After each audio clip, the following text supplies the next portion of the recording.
जैसा कि आप सभी को ध्यान में है कि राजस्थान सरकार को बने 1 वर्ष पूर्ण हो चुका है और मुझे विधायक बने भी 1 वर्ष पूर्ण होने को है। अभी 4 तारीख को रिजल्ट आया था।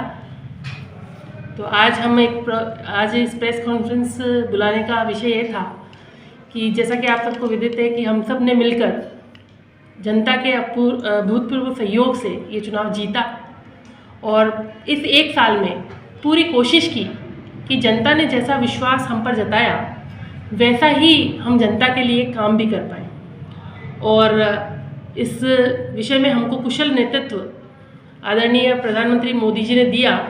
राजस्थान में हमारे अपने हम सबके प्रिय आदरणीय मुख्यमंत्री जी भजनलाल जी का नेतृत्व हमें मिला और जिनके सहयोग से, जिनके आशीर्वाद से इस क्षेत्र में विकास की न केवल बयाना में बल्कि पूरे राजस्थान में विकास का एक नया अध्याय शुरू हुआ। जैसा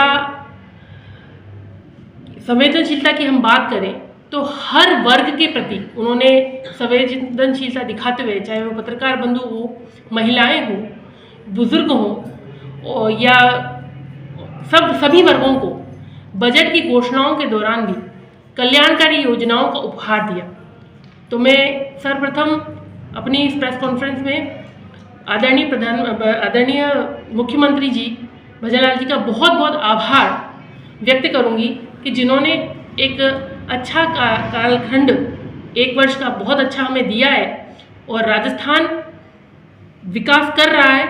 राइजिंग राजस्थान के माध्यम से भी, योजनाओं के माध्यम से भी, और साथ ही मेरा बयाना जो मेरा परिवार है, मेरे अस्तित्व का प्रतीक है, वो भी साथ साथ विकास कर रहा है। तो मैं ये कहूँगी कि बहुत अच्छा काम चल रहा है।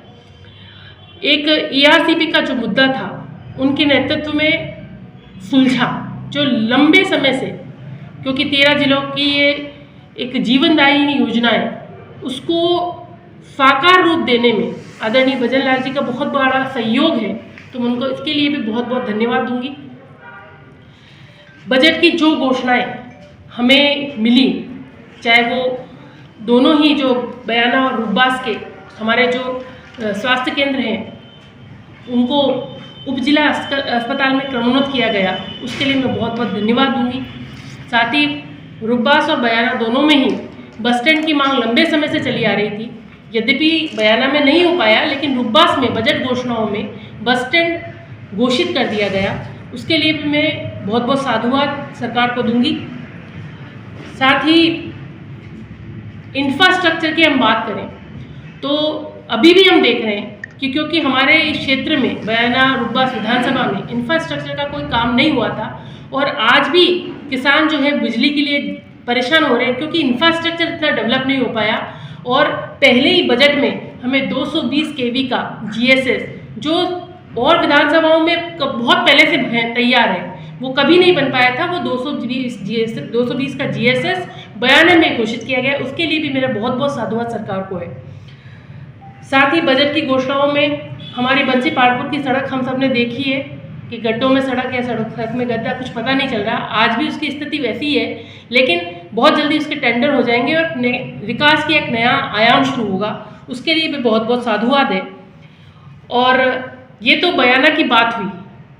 बयाना में बजट के बाद भी, क्योंकि मेरा लगातार सरकार से आग्रह था, तो रूपबास का जो तालाब है उसके लिए अलग से बजट दिया गया, उसके लिए भी मैं बहुत बहुत साधुवाद दूंगी।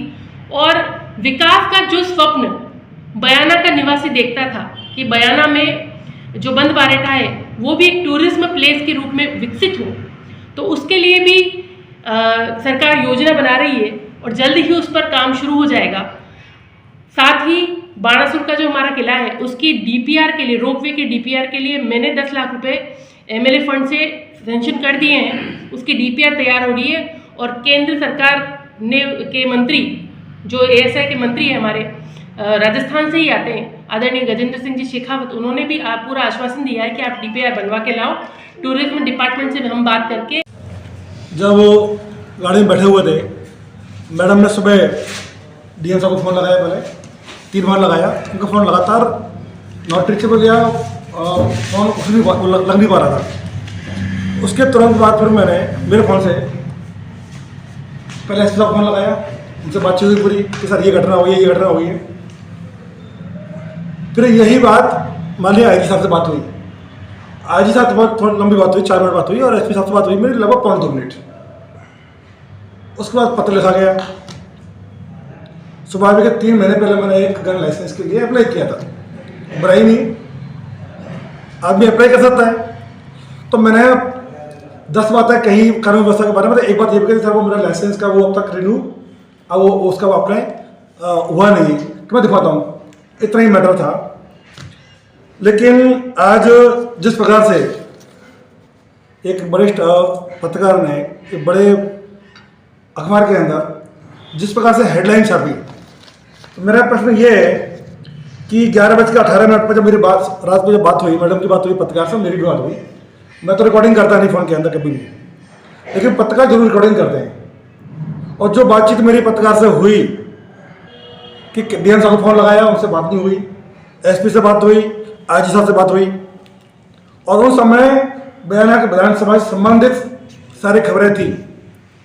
लेकिन जिस प्रकार से ये लिखा कि एएसपी से झड़प के बाद ऋषि को सीएम ने डांटा, पिछले 6 महीने में मैं माननीय सीएम साहब से नहीं मिला। वो बयाना भी झिलगबड़ा है, तब भी नहीं मिला मैं। और यह भी लिखा कि डॉक्टर ऋतु रावत को सीएम ने अंदर कॉलम में लिखा है। मुझे लगता है कि पत्रकार महोदय को कम से कम सारी रिपोर्ट के बारे में ढंग से उन्होंने लिखा कि भास्कर पैरेलल इन्वेस्टिगेशन, तो कम से कम मुझे लगता है कि वरिष्ठ अखबार को बहुत इसका नाम है हिंदुस्तान के अंदर, खबर छापने से पहले ऐसा लग रहा है कि किसी एक व्यक्ति को फायदा पहुंचाने के लिए एक दूसरे व्यक्ति को नुकसान, वो उसको नुकसान पहुंचा रहा है, मेरी छवि को नुकसान पहुंचाया है। मेरी बात भी नहीं हुई। बात रही सिविल हेड पर, बयाना विधानसभा से संबंधित कोई भी मुद्दा हो, जनता के हित के लिए लड़ेंगे, चाहे वो एसपी हो, चाहे कलेक्टर हो, चाहे आईजी हो, चाहे डीजीपी हो, लड़ना पड़ा लड़ेंगे, क्योंकि चुनाव हमें जनता ने जिताया है, और जनता के लिए लड़ना पड़े, मरना भी पड़े, जेल भी जाना पड़े, तो वो भी जाने को तैयार है। हम किसी के दया पर चुनाव जीत के नहीं आए, जनता के दम पर जीत के आए हैं। जनता के लिए लड़ेंगे, लड़ते रहेंगे, और किसी को अधिकार नहीं है। पहले बात तो बात ही नहीं हुई, ना तो मैडम को भी लिखा है उन्होंने, ऋतु रावत को डाटा उन्होंने, और मेरी भी लिखा है, ना तो कोई बात हुई और ना किसी को अधिकार है। हम जनता के दम पर है, जनता हमारे पीछे है, और जनता को मारने का अधिकार, जनता को पीटने का अधिकार है, जनता को डांटने का अधिकार है। बाकी किसी को अधिकार हमने अपने अधिकार सोच रखे हुए हमने। इसलिए मेरा कहना है कि जिस प्रकार से जो खबरें छापी इम्प्लांट की हुई हैं, किसके कहने से मुझे पता नहीं, एक 11:18 बात ये लिखी है इन्होंने, लेकिन आईजी से बात हुई, डीएम साहब को लगा नहीं, लेकिन जिस प्रकार से खबर को इम्प्लांट किया गया है, तो मेरा इतना निवेदन है कि कम से कम किसी एक व्यक्ति के प्रभाव में, किसके प्रभाव में मुझे पता नहीं, हमने तो ये भी नहीं बताया कितनी बातें हुई हैं, लेकिन ये बात कहाँ से आई कि 11:18 बात हुई है। तो जिस व्यक्ति ने इम्प्लांट कराई है और जिसने इम्प्लांट की है, मुझे लगता है कि ये ठीक नहीं है। सच्चाई को जाने और फिर लिखे, ज़्यादा अच्छा रहेगा।